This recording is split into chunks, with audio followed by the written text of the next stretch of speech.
Now I want to go away from the federal election for a moment, but not away from politics.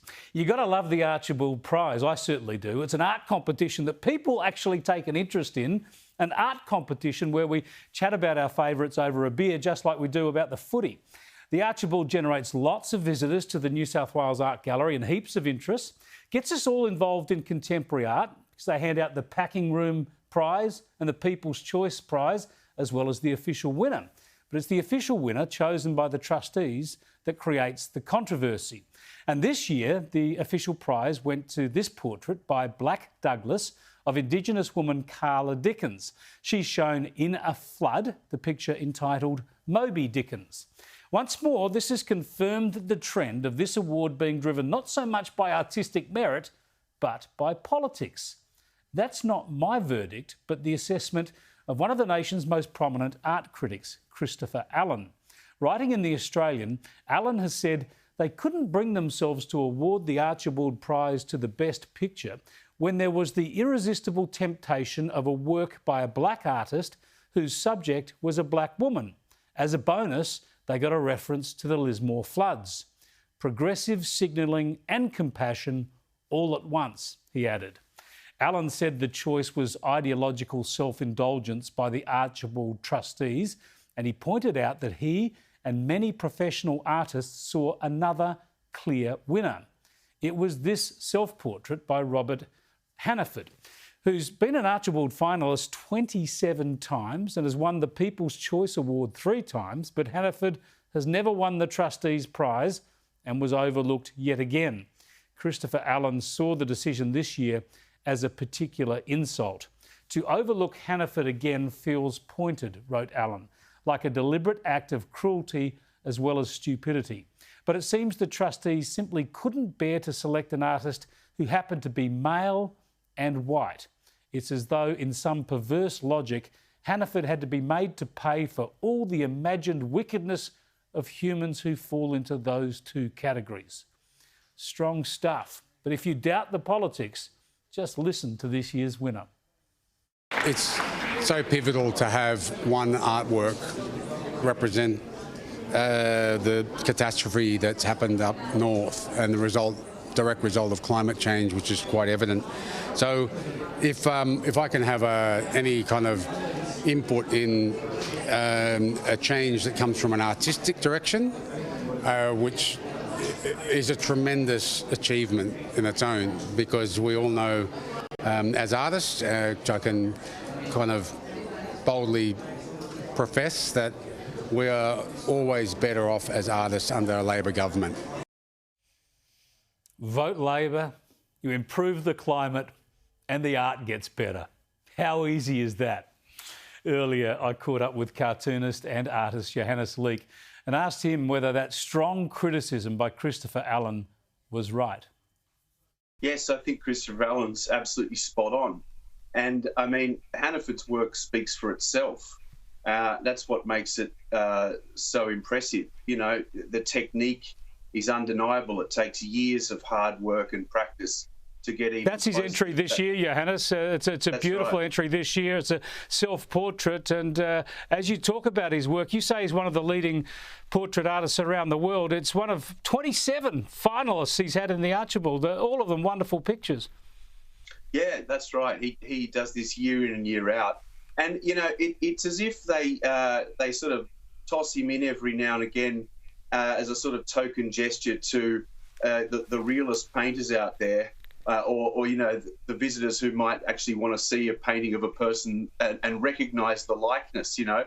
But what they're actually doing, though, is your average gallery visitor who goes to the Archibald walks away shaking their heads in disbelief and saying the only painting that made sense to them, the only painting that they liked, generally speaking, was a painting along the lines of what Robert Hannaford's done, you know. And that is because the average visitor understands that the emperor has no clothes, and this other stuff is just political posturing. It's you know, it's political messaging just masquerading as portraiture, and you know, it's just become this sad, repetitive kind of sideshow now. It's just such a shame because it has such a proud history, the Archibald Prize, incredible artists, artists that fly under the radar that we should really celebrate in this country. People like Dargie and Ivor Heel, John Longstaff, and George Lambert, people like that. But here we are today, and it's just a sort of a lottery where certain judges make their picks along sort of ideological lines, and real artists who work hard on their craft barely get a look in, and if they do, it's sort of just as a token gesture to say, well, we'll throw one in just to mix it up, Yeah, well, let's have a look here again at this year's winner by Douglas Blak. He's an Indigenous man, and his portrait was of an Indigenous woman. And this is the one art we're talking about. And they make great play on their website, the Archibald Trustees, that this is the first portrait of an Indigenous woman to actually win the Archibald Prize, which reminds me, of course, that you entered last year, Johannes, with what I thought was a stunning portrait of Jacinta Price, who, of course, is up for election in the Northern Territory at the moment. So this wonderful portrait of Jacinta Price, that could have been the first winner of a portrait of an Indigenous woman, but it didn't even make the finals. Yeah, that's right. It would have had to have been hung first. So, I didn't even make it past the first stage. But, look, it's a shame that identity politics is creeping in to our art galleries, our art competitions. But anyone can see that this is what's happening here, and as Christopher Allen pointed out, Robert Hannaford is a pale, stale white male, and this is that means you're pretty much persona non grata when it comes to the art world these days. Yeah, it's a fascinating situation. I used to speak to your father, I'm certain you did as well, Bill Leake, about the same topic, and he was a finalist many times in the Archibald and never won it. But he, talking more broadly about art, used to say that if you need a placard alongside the work of art to describe its sociological or political message, then it's not really art, right? Well, I think that's exactly right. I mean, the measure of truly great art is that it's timeless, because it speaks to us, often throughout through the centuries. It still touches us somehow, because it speaks of a sort of universal humanity that people just fundamentally connect with and understand. And this obsession today with art being connected to politics and issues of the day, and particular sort of identity struggles and all this sort of stuff we're seeing.